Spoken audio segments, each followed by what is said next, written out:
आइए प्रस्तुत करते हैं प्रयास कला मंच की प्रस्तुति पीयूष मिश्रा द्वारा लिखित।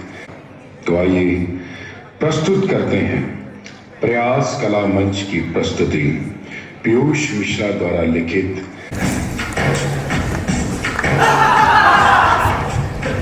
आज तो बड़ा मजा आया। अब इन कोरों को पता चलेगा हमसे पंगा लेने का क्या मतलब निकलता है। क्यों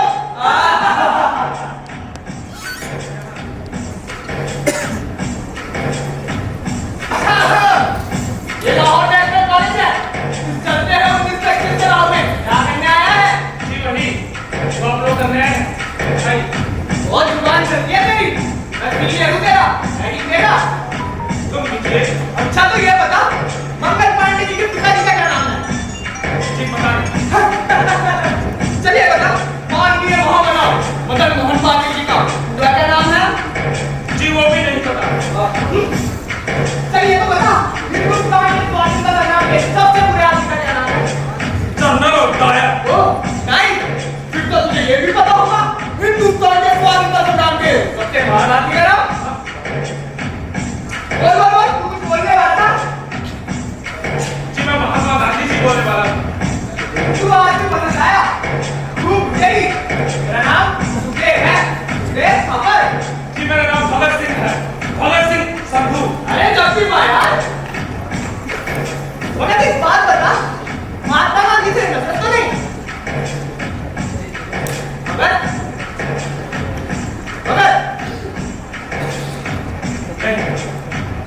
मुल्क के 12-13 साल के मासूम बच्चे जिस इंसान के लिए इस कच्ची उम्र में सड़कों पर आ सकते हैं उसमें कुछ बात तो होगी नहीं।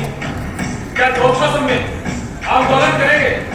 गांधी जी ने कहा है इन गौरों की पढ़ाई नहीं चाहिए स्कूल छोड़ दो।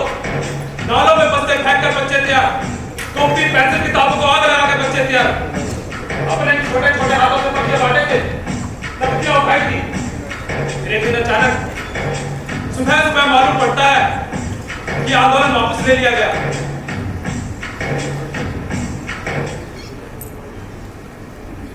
देश को आजाद कराने के लिए समय समय पर भिन्न भिन्न प्रकार के शांतिपूर्ण आंदोलन कर रहे थे।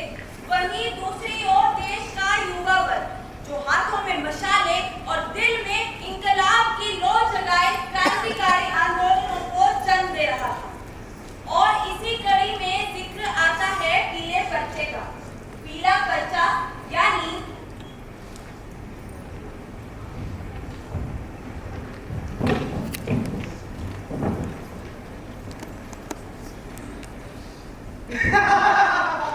ये येलो पैम्फलेट पढ़ा है किसी ने। अरे ला भाई मुझे दिखा। अरे ये क्या है। अरे कुछ नहीं यार सानिया बाबू ने पुराने क्रांति कार्यों का इकट्ठा करके एक एसोसिएशन बनाई है हिंदुस्तान रिपब्लिक एसोसिएशन। इसका टारगेट है आजाद भारत और उसका कॉन्स्टिट्यूशन जिस पर्चे पर छपा है उसे कहा जाता है पीला पर्चा या येलो पैम्फलेट। अरे वाह कमाल है। यानी आजादी मिली नहीं और कॉन्स्टिट्यूशन पहले ही बन गया। अरे क्यों नहीं बन सकता। अगर शादी नहीं की तो क्या फिर पेड़ सहरा भी कैसे भागेगा थे। यार लेकिन मुझे तो इन ऑर्गेनाइजेशंस में कोई इंटरेस्ट नहीं रह गया। कभी हॉर्नफुल सोसाइटी तो कभी गदर पार्टी और अब ये सारे इनसे होना जाना क्या है। और किससे होना जाना है। यार भगत तुम मान या ना मान ये पार्टी पिछले कई सालों से टिकी हुई है। वो टिकी हुई है क्योंकि वो सिर्फ टिका रहना चाहती है। ऐसा नहीं है वो काम करना भी चाहती है बस ये नॉन प्रोफेशनल वाली बात छोड़ दे। अब वहां थोड़ी दिक्कत तो होगी। दिक्कत होगी क्योंकि तू भी उसका शिकार रहा है। इन कमरे में जितने भी लोग हैं ना सब उस वक्त के कभी ना कभी शिकार रहे हैं। अरे भाई कुछ पाने के लिए कुछ होना तो पड़ता ही है। अरे क्या पाया। अरे बोलने क्या पाया। अच्छा ठीक है कुछ नहीं पाया लेकिन भगवती भाई उस मूवमेंट की कुछ शर्तें थी तो तोड़ी गई। इससे उस बंदे ने मूवमेंट वापस ले लिया। हाँ चोरी चोरी की पुलिस ने ऐसी भीड़ पर गोली चलाई और 25 लोग मारे गए। लोगों ने थाने में आग लगा दी। पुलिस वाले जल के मर गए। बाद में पता चला कि मूवमेंट को वापस ले लिया गया। तो थाने में आग लगाने की क्या जरूरत थी। तो इसके दरवाजे पर मारना के क्या आगे बढ़ जाते। कौन सा साहित्य पर जाए मारना किसे थी। क्यों नहीं कर रहा सुधर। तुम्हारे साथ मैं नहीं बता दूं कि मैं तुम लोगों के साथ बता उस मूवमेंट में। हाँ पिताजी सरकारी नौकरी बेटे के पास करने के लिए कुछ नहीं तो सोचे एडवेंचर ही कर लूं। कैसे जवाब दे सुधर। चूल्हे ही हो गई थी। कम से कम 15 लड़कियों के बाद थी। गनी भगवान लाला लाजपत राय ने हमारे जैसों के लिए कॉलेज खुलवा दिया वरना हाथ में कटोरा लिए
इनके पल्ले करते इनकी पल्ले तो गुलाबी की जंजीरें बदले तू अपनी तकदीरें बढ़ जाओ ऐसा इनके पल्ले करते इनकी पल्ले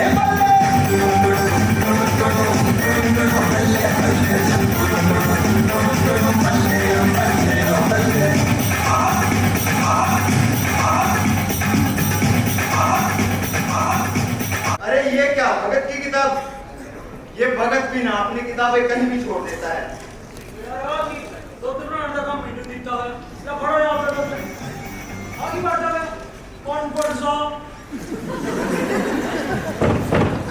कौन है? अरे कौन है? सरदार किशन सिंह, भगत का बाप और तुम्हारा भी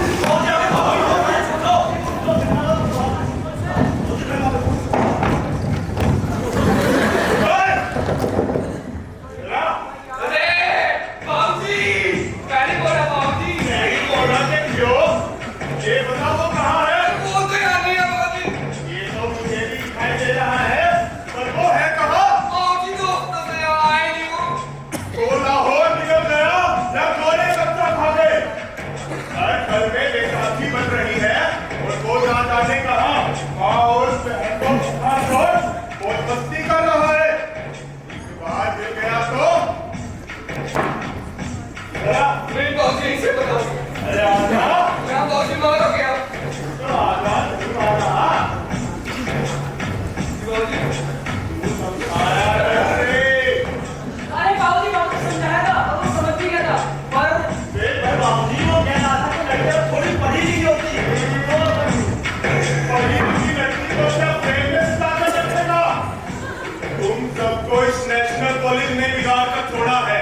जैसे तुम वैसे तुम्हारे गुरु लोग। ये तो मैं बाद में देखूंगा। अच्छा एक बात बताओ मुझे, क्या लाला जी ने शादी नहीं की? क्या विद्यालंकार जी अब भी कुंवारे हैं?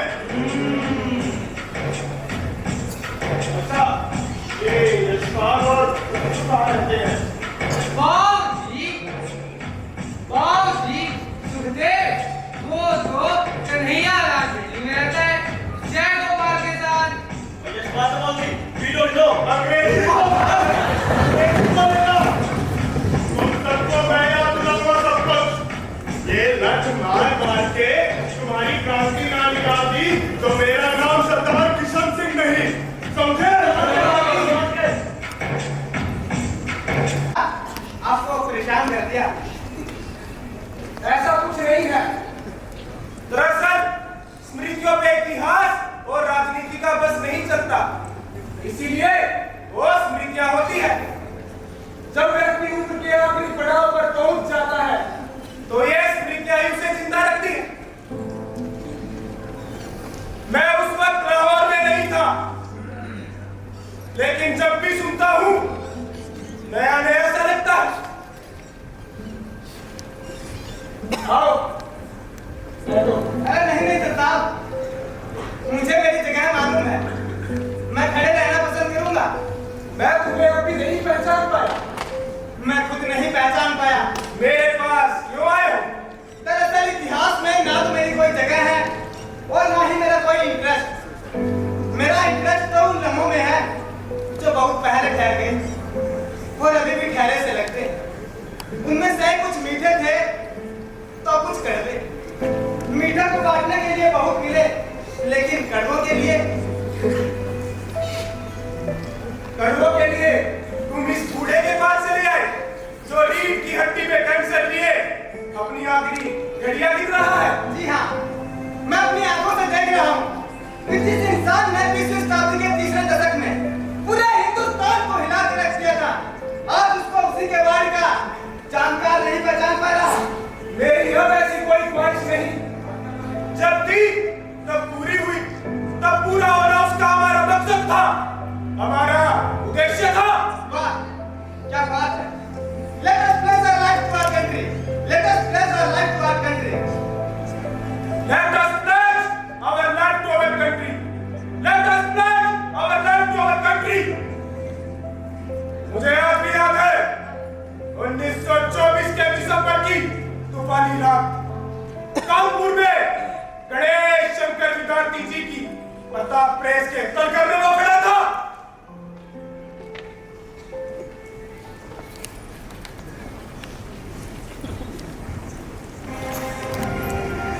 पूज्य पिताजी, मेरी जिंदगी मकसद आला यानी आजादी हिंद के असूल के लिए वक्फ हो चुकी है। इसलिए मेरी जिंदगी में आराम और दुनियावी ख्वाहिशात बाइस कशिश नहीं है। आपको याद होगा, जब मैं छोटा सा था तो दादाजी ने मेरे यज्ञोपवीत के वक्त ऐलान कर दिया था कि मुझे वतन खिदमत के लिए वक्त कर दिया गया है। लिहाजा मैं उस वक्त की प्रतिज्ञा पूरी कर रहा हूं। उम्मीद है कि आप मुझे माफ फरमाएंगे। आपका दावेदार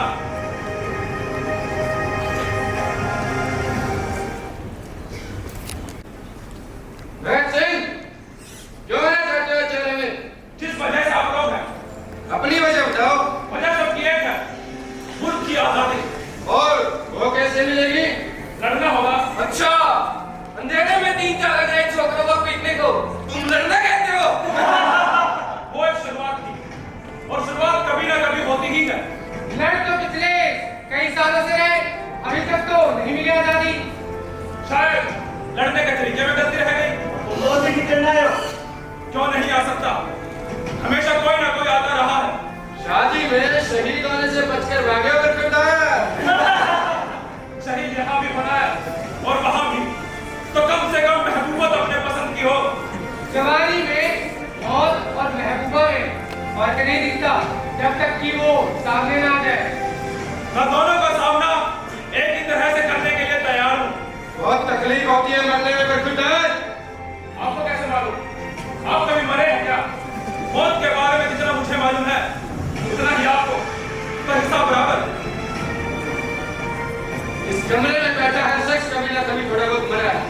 इनका जिस्म पर लगे घाव इस बात का सबूत है।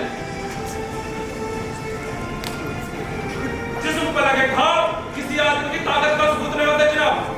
ताकत कहीं और से आती है। खून बहाना कोई बड़ी बात नहीं, अपना हो या फिर सामने वाले का। बड़ी बात यह है कि जिस्म से टपके खून आने वाली नस्ल के खून में आग लगा सकती है या नहीं। इंसानी जिंदगी बहुत कीमती होती है जनाब। उसे हंसते हंसते फांसी के तख्ते पर चढ़ा देना हिम्मत का काम जरूर है, मगर समझदारी का नहीं। बाकी जहां तक सवाल है आजादी का, तो मैं आप लोगों को बता दूं कि हिंदुस्तान को सिर्फ आजादी की जरूरत नहीं है। जरूरी यह है कि आजादी हमें मिलती कैसे है, और कहीं आजादी हमें गलत तरीके से मिल गई तो मुझे कहने में हिचक नहीं कि आज से सैकड़ों साल बाद भी देश के हालात ऐसे कैसे बने रहेंगे। गोरे चले जाएंगे, भूरे आ जाएंगे, काला बाजार का साम्राज्य होगा, अमीर और अमीर होता जाएगा, गरीब और गरीब, और धर्म, जाति और जुबान के नाम पर इस मुल्क के अंदर तबाही का संघर्ष शुरू होगा कि जिसके आप बुझाते आने वाली नस्ल और सरकारों की कमर टूट जाएगी।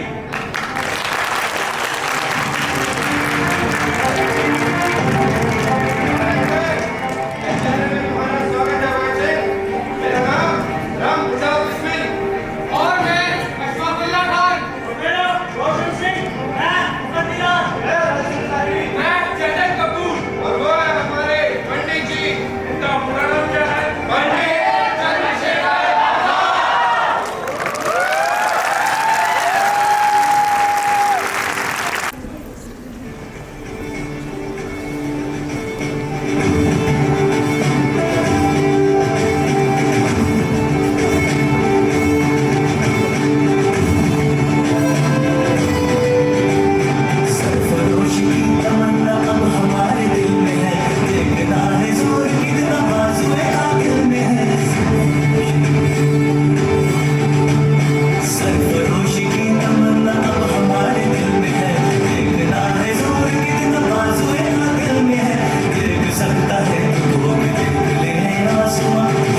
जिसका नाम था काकोरी।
सुखदेव भगवान दास और विजय, तो क्या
चिंता मत कर, वाहेगुरु सब भला करेंगे।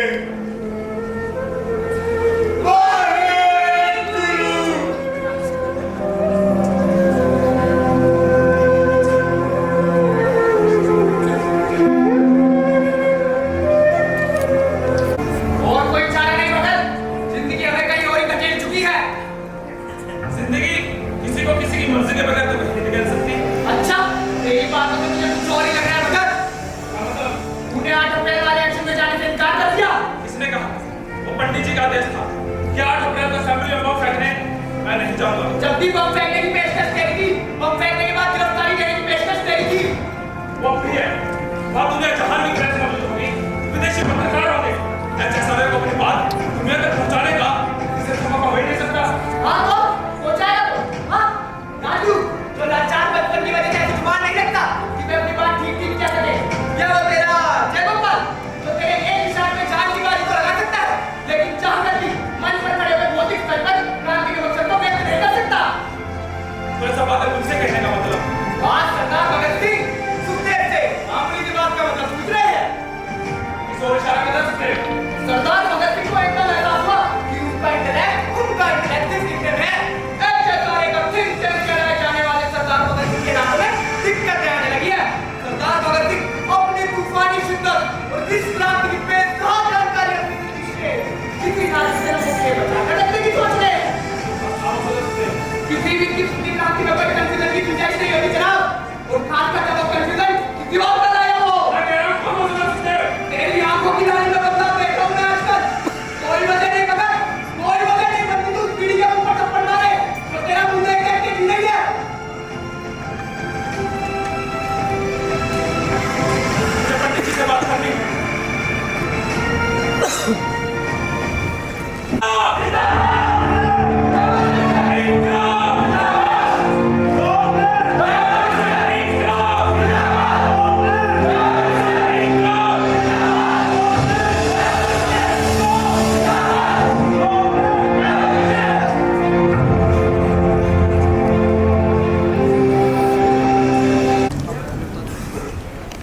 अब क्या करे?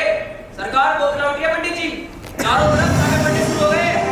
सबको इन्फॉर्म करना पड़ेगा कि अंडरग्राउंड हो जाए। सिर्फ अंडरग्राउंड होने से काम नहीं चलेगा।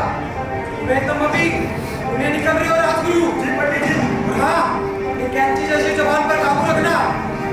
आगरा, पटना, झांसी और सहारनपुर तार कर दो, सब गायब हो जाएं। और लाहौर में सुखदेव को खबर कर दो कि बच कर रहे, पुलिस उसे कुत्तों की तरह ढूंढ रही है। जी पंडित जी।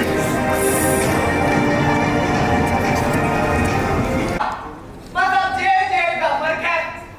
तू दिल्ली में है, मैं लाहौर में, और सुना है तेरे केस की कार्रवाई शुरू हो गई। इंसान के लिए हमारा इश्क किसी से भी कम नहीं, इसलिए इंसान का खून करने की ख्वाहिश रखने का तो सवाल ही नहीं उठता। हमारा एकमात्र उद्देश्य था एक धमाका करें, क्योंकि बहरों को सुनाने के लिए धमाकों की जरूरत होती है। ये धमाका करके हम उनको चेतावनी देना चाहते थे जो अंधों के समान इस रेस में आप मूंद के दौड़े चले जा रहे हैं, आने वाली गंभीर स्थितियों की चिंता किए बगैर। हमारा ये काम हमारे इंसानियत के प्रति रुझान को भी तो दिखाता है। अरे हम तो वो मशाल लेकर उठे हैं जो कभी गुरु गोविंद सिंह और शिवाजी, कमाल पाशा और रजा खां, वॉशिंगटन और गैरी पार्टी जफाए को लेने के हाथ में थी। और एक धमाका करके हम बतलाना चाहते थे कि व्यक्ति की हत्या की जा सकती है, उनके विचारों की नहीं। और साथ ही हमारी क्रांति का कौम और पिस्तौलों की संस्कृति नहीं, हमारे लिए उसका अर्थ है बदलाव, चेंज।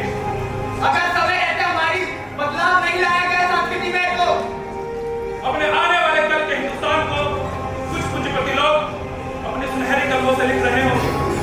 इंकलाब जिंदाबाद, इंकलाब जिंदाबाद, इंकलाब जिंदाबाद, इंकलाब जिंदाबाद, इंकलाब जिंदाबाद।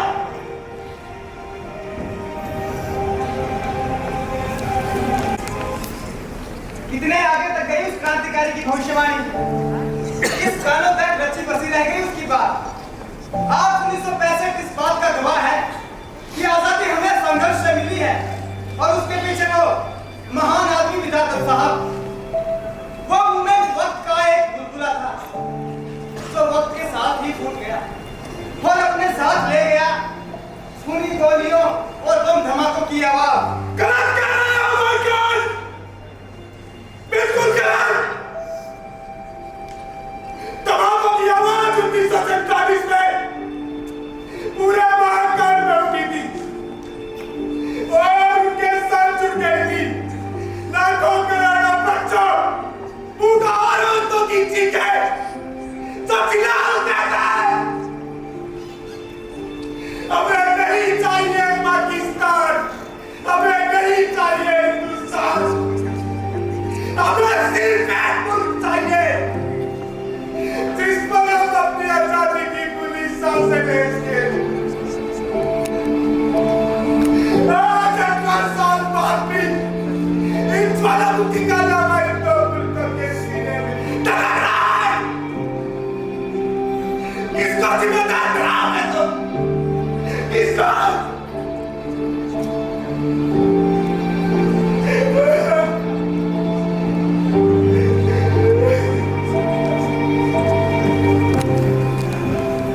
हाँ, झूठ नहीं बोल रहा।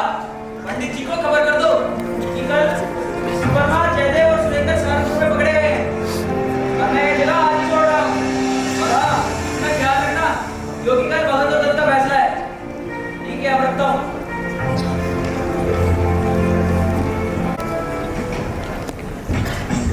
अच्छा हुआ इस केस का फैसला भी आ गया। और कोर्ट में देखा था कैसे चटके पसीने छूट रहे थे। और इनकलाब इनकलाब के नारों से पूरा कोर्ट टूट उठा था। इनकलाब! जिंदाबाद! इनकलाब! जिंदाबाद! इनकलाब! जिंदाबाद! इनकलाब! जिंदाबाद! ऑर्डर! इनकलाब! जिंदाबाद! इनकलाब! जिंदाबाद! Why? Hey you! Who are you? My lord, मेरा नाम भगत सिंह है। मेरा नाम सुखदेव है। और मेरा नाम यतेंद्र नाथ दास। और मसाला राजा और इसमें भी पीछे से आवाज आई।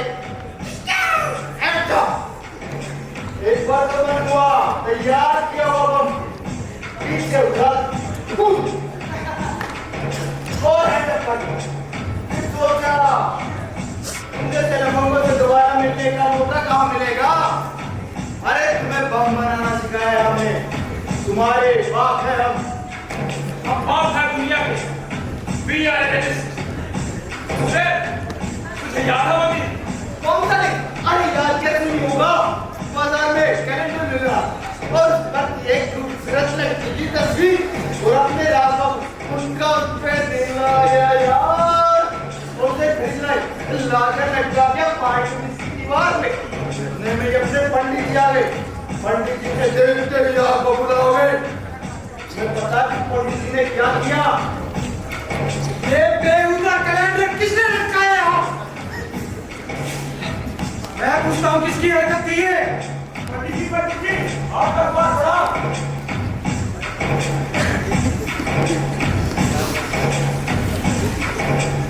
मेरा कैलेंडर किसने फाड़ा? मैंने फाड़ा। क्या इसमें उलझा? क्या क्रांति कर ले? तो इसका मतलब आप मुझे खूबसूरत चीज को फाड़ दोगे? हाँ, फाड़ दूंगा। तो क्या बात है, तो भी फाड़ दोगे? हाँ, फाड़ दूंगा। खूबसूरत दुनिया का कितना बताने चले हो, खूबसूरती से इतनी नफरत पाल कर।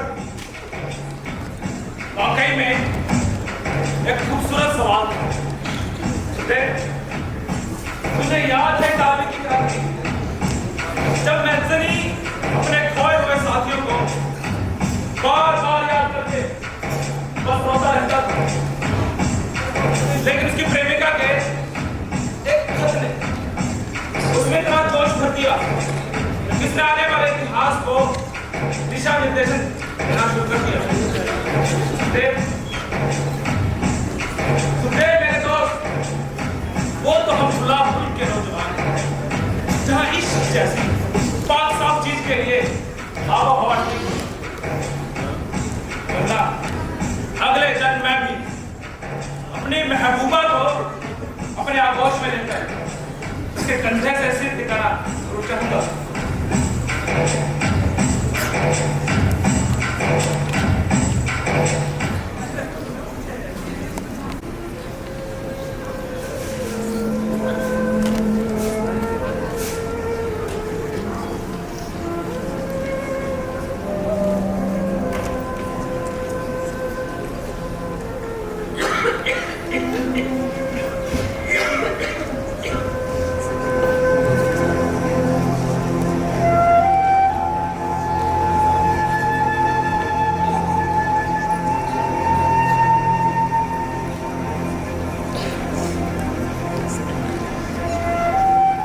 वो ठीक है, सजा हुई है। हालांकि वाहिगुरु जी की कृपा से वो नहीं जिसका डर था। यहाँ आ चुका है लाहौर में, अभी खताया है उसका जेल से। सुखदेव ने तेरे लिए सच्ची का लिखा है, और ये भी लिखा है कि चिंता ना करना, भगत यहाँ खूब रसगुल्ले खाता है, घुटने मैं खिलाता हूँ, लाल हो गया है एकदम खा खा कर। और साथ में लिखता है कि जिस दिन जेल से छूट कर आएगा उस दिन तेरे साथ महंत जी के यहाँ झाड़ा लगवाने चलेगी। अच्छा एक बात बताओ, ये झाड़े का क्या चक्कर है? मैं इतना कहने आई थी कि ठीक रहा कर, अच्छा खाया पिया कर, अच्छा ओढ़ा पहना कर। जरा सी जिंदगी है, कोई किसने देखा है? आज की तो सोचनी पड़ेगी ना।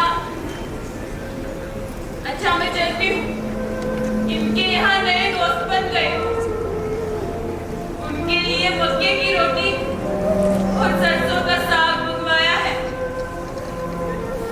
तू बावली ना बना कर।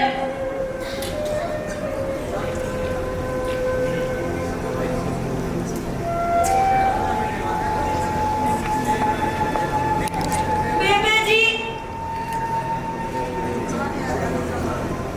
मैं कम पढ़ी लिखी हूँ, दुनिया भी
भगत भगत सिंह ने वक्त क्या मार के डाली है, उसका सारा खाना बाहर आ रहा है।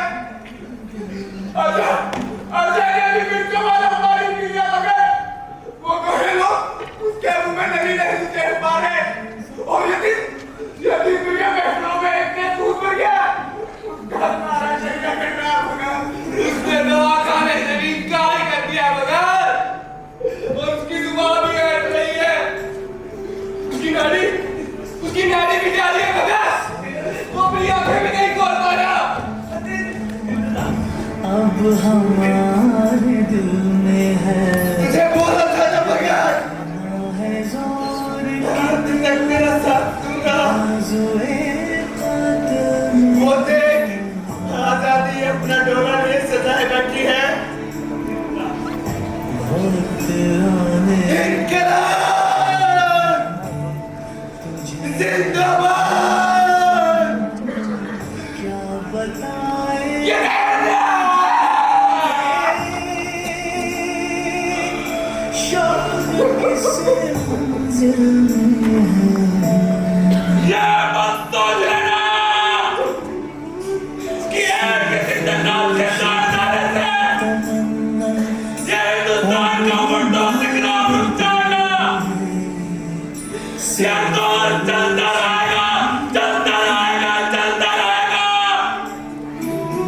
जब तक कि हम हासिल नहीं करेंगे कंप्लीट एक्सपर्ट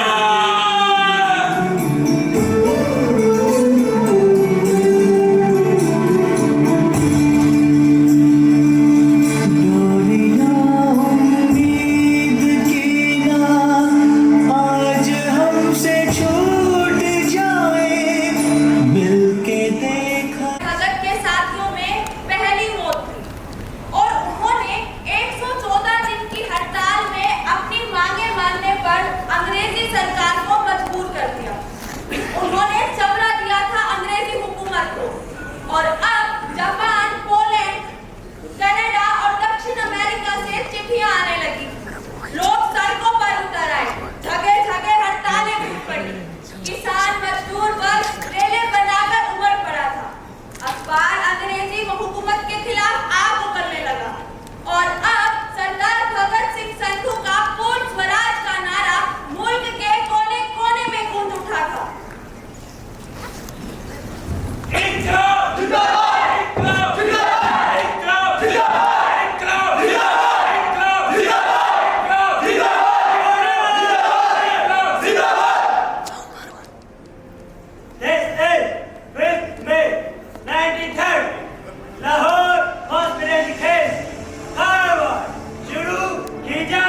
जी बहुत जल्दी शुरू नहीं हो गई, अभी तो हमें पकड़े हुए ताली हुआ है।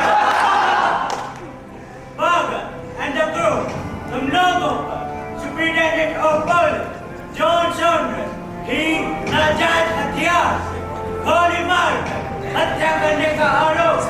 How do you believe? You guilty or not guilty? अगर चाहे हथियार से मारते तो क्या इल्जाम न लगता? Order, order! Behave properly. This is court. अच्छा वो आपने बता दिया, मैं तो थोड़ा सा तगड़ा चल रहा था। चुप करो तुम लोगों की डिमांड्स पर गौर किया गया। तुम लोगों की खाने को लेकर की गई कंप्लेंट बेबुनियाद पॉइंट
धर्म के नाम अपने घर वाले पहुंचा और जेल से निकलने के बाद एक खूबसूरत सी लड़की से शादी करना और 4-5 और घुसने वाला करना और उन्हें बताया करना कि तुम्हारे से ज्यादा लोग भी थे तो तुम एकदम से जिंदा हो जाया करेंगे।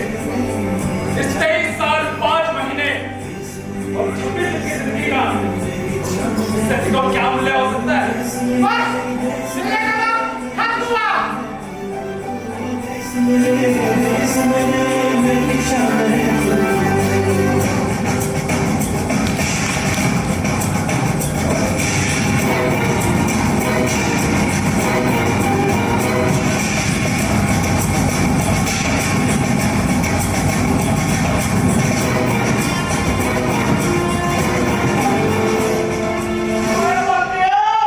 हजारों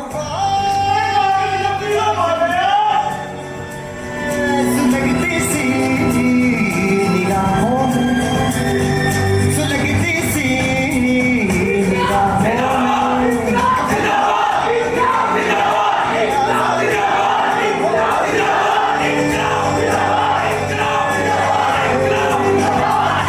हम बांध के निकले हैं आजादी की राहों में निशाने में जो रहते हैं निशाने से नहीं डरते देश मेरे मेरी जान है तू देश मेरे मेरी शान है तू देश मेरे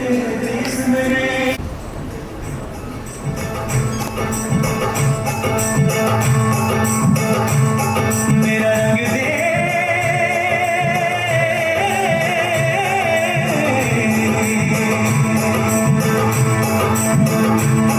मेरा रंग दे बसंती चोला माए रंग दे मेरा रंग दे बसंती चोला माए रंग दे मेरा रंग दे बसंती चोला रंग दे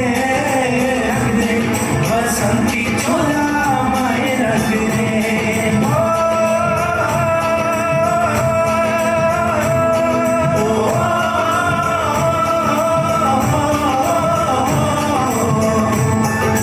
निकले हैं वीर जियाले यो अपना सीना डाले हंस हंस के जान लुटाने आजाद सवेरा लाने मर के कैसे जीते हैं इस दुनिया को बदलाने तेरे लाल चले हैं माए अब तेरी लाज बचाने मर के कैसे जीते हैं इस दुनिया को बदलाने तेरे लाल चले हैं माए अब तेरी लाज बचाने आजादी का शोला बन के खून रगों में डोला मेरा रंग दे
उसने आखिरी इच्छा के तौर पर लेनिन की जीवनी और रसगुल्लों का कुल्हड़ मंगवाया था। दंगा भड़कने के डर से उन्हें वक्त से 11 घंटे पहले शाम ढलते ही फांसी पर चढ़ा दिया गया था और उनकी लाशों को जेल की पिछली दीवार तोड़कर रातों रात फिरोजपुर रवाना कर दिया गया था। वहां खौफ के मारे उनकी अर्ध जले लाशों को सतलुज में फेंक दिया गया था। उनकी समाधि आज भी हुसैनी वाला नाम की जगह पर मौजूद है।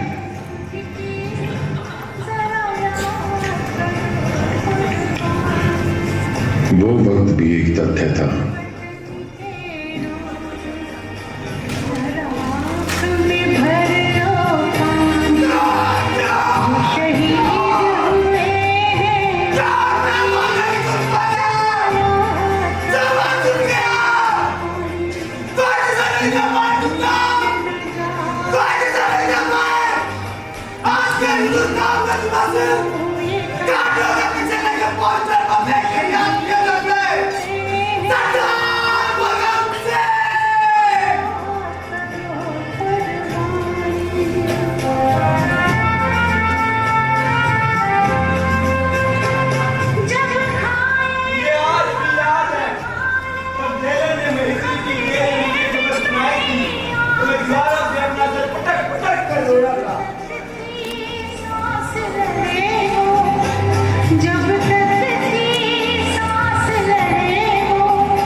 वो वक्त भी एक तथ्य था और ये वक्त भी एक तथ्य है।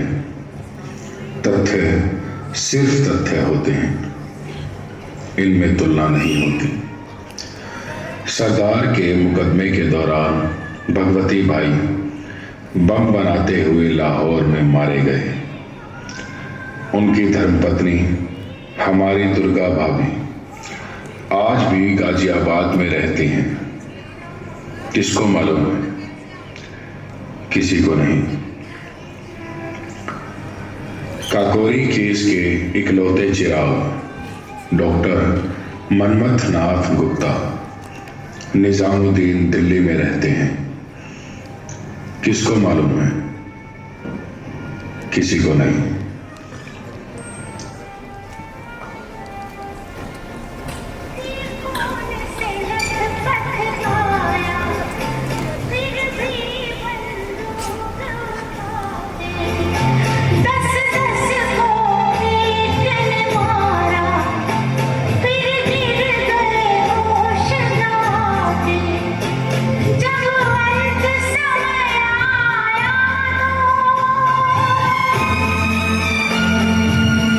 साल के छोटे से जीवन काल में 700 से अधिक किताबें पढ़ी थी।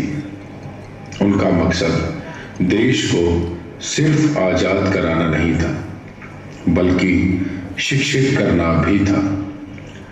सम्मान शहीदों की चिताओं पर मेले लगाने, मोमबत्तियां जगाने या फिर रैलियां करने से नहीं होता, बल्कि सम्मान होता है उनके विचारों को अपने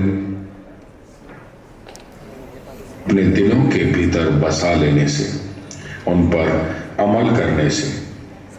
किसको मालूम है